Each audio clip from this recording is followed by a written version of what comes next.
Los grandes temas se debaten en la mesa. Buen provecho por rcr.tv, la radio que se ve. Y síganos en Twitter, @rcr750.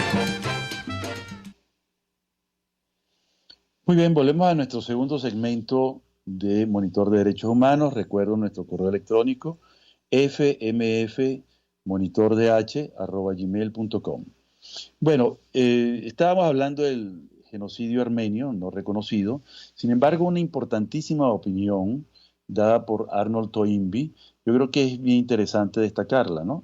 Él escribió un sumario de la historia armenia, incluyendo el año 1915, ¿no?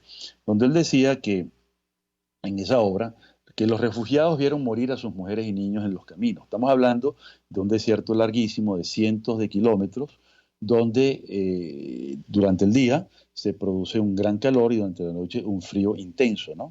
Entonces la gente estaba sin la ropa adecuada y simplemente y sin comida y sin agua, transitando por esa ruta en la cual sufrieron todo tipo de ataques por parte de los guardias, ¿no? Los refugiados vieron morir, dice Toynbee, a sus mujeres y niños en los caminos, y para las mujeres la apostasía significó la muerte en vida por el casamiento con un turco, por ejemplo, y la internación en Suarén. Las otras dos terceras partes fueron deportadas, esta es la cifra de la cual hablamos, ¿no? Esto es que tuvieron que abandonar sus casas en grupos, sin alimentos ni ropa para el viaje, bajo el fiero calor y el riguroso frío. Frío en la noche, calor intenso en el día. Por cientos de kilómetros sobre toscos caminos de montaña. Fueron saqueados y torturados por los guardias y sus cómplices por bandas de delincuentes, las cuales cayeron sobre ellos en el desierto y con quienes los guardias confraternizaban. Esa destrucción en masa que ha alcanzado a dos pueblos sometidos, armenio y árabe, en Turquía y afecta al 60% de la población de habla no turca, es obra directa del gobierno turco, en ese entonces los jóvenes turcos. Ningún Estado, comenta Toynbee, puede ser tan totalmente responsable por cualquier acto cometido entre sus fronteras como el Estado turco, responsable por el espantoso crimen que ha perpetrado contra sus pueblos súbditos durante la guerra. Bueno, estamos hablando de la Primera Guerra Mundial, obviamente, ¿no? Entonces, les comentaba que Hitler, citado abundantemente en sus escritos, decía, ¿quién habla hoy del aniquilamiento de los armenios, ¿no? Poco antes de invadir Polonia y un poco frente a la inminencia de intentar la llamada solución final a los judíos, ¿no? Que primero se habló de una deportación, pero luego concluyó pues en la Shoah, que vamos a ver después de lo que tenemos que comentar ahora. Porque en términos cronológicos, luego del genocidio armenio, tenemos el Holodomor, o Golodomor en ucraniano, que significa matar de hambre.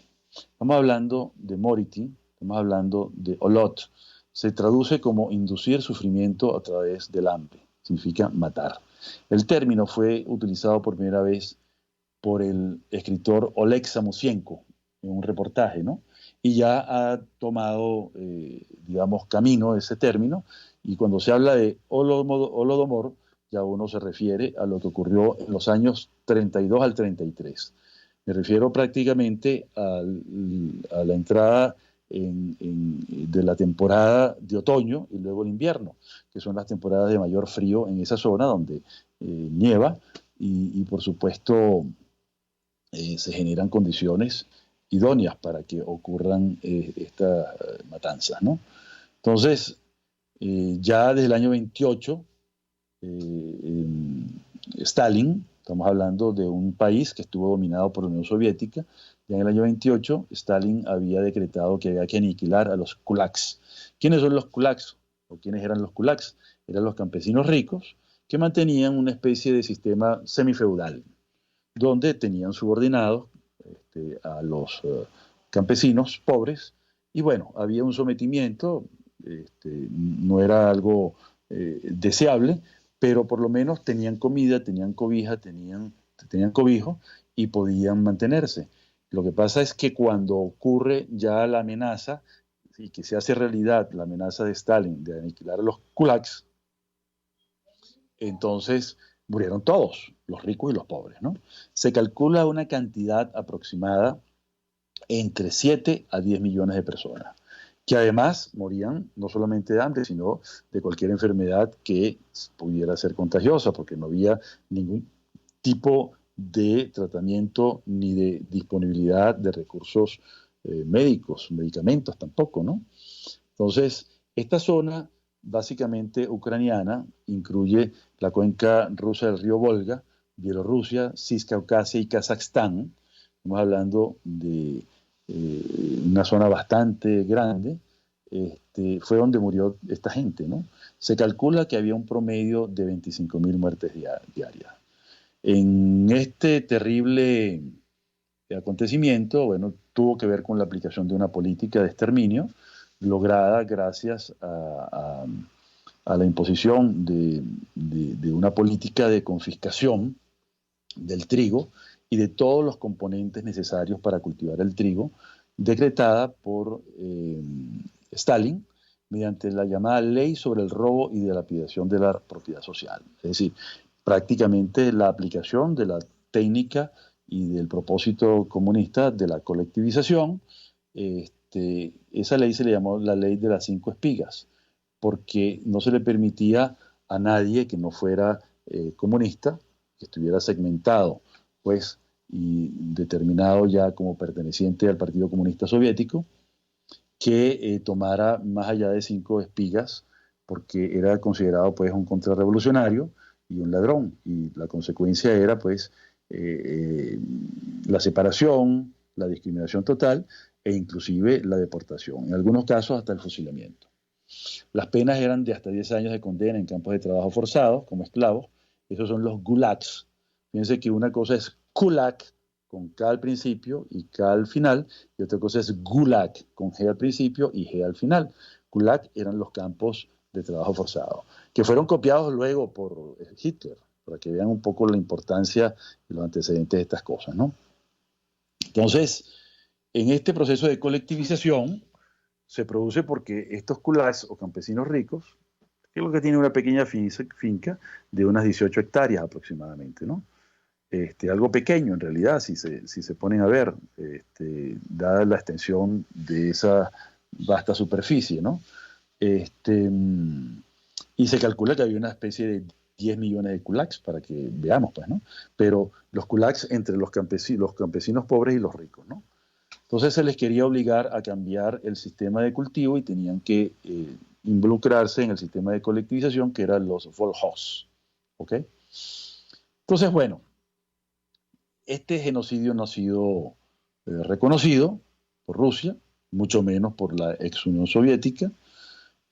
Sin embargo, hay propuestas muy serias que se han hecho y Europa ya ha condenado esto y ha sido parte, pues, de ese proceso de entender que tan peligroso y tan grave fue el totalitarismo nazi-fascista como el totalitarismo comunista y particularmente el estalinismo, ¿no?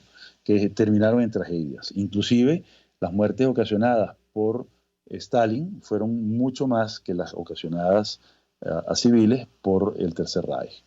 En la medida, pues, que fueron también más años, eso es cierto, ¿no?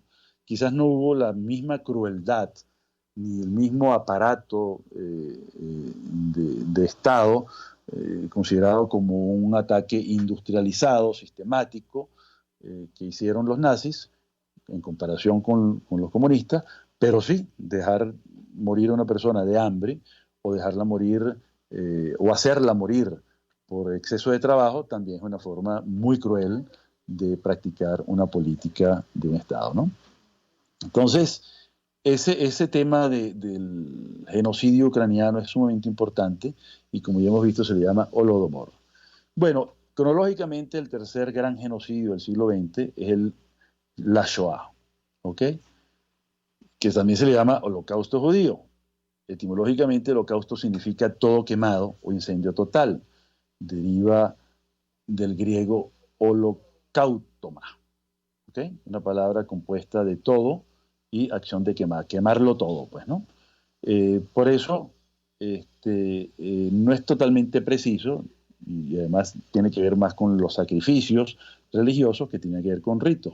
Y evidentemente no hubo un sacrificio humano en términos religiosos de las religiones antiguas, o por lo menos las fases antiguas, históricamente hablando, de religiones que todavía existen, sino que hubo, bueno, una intención de acabar con un grupo humano. Por eso se prefiere hablar de Shoah como término que describe un fenómeno de gran calamidad o un gran cataclismo, ¿no?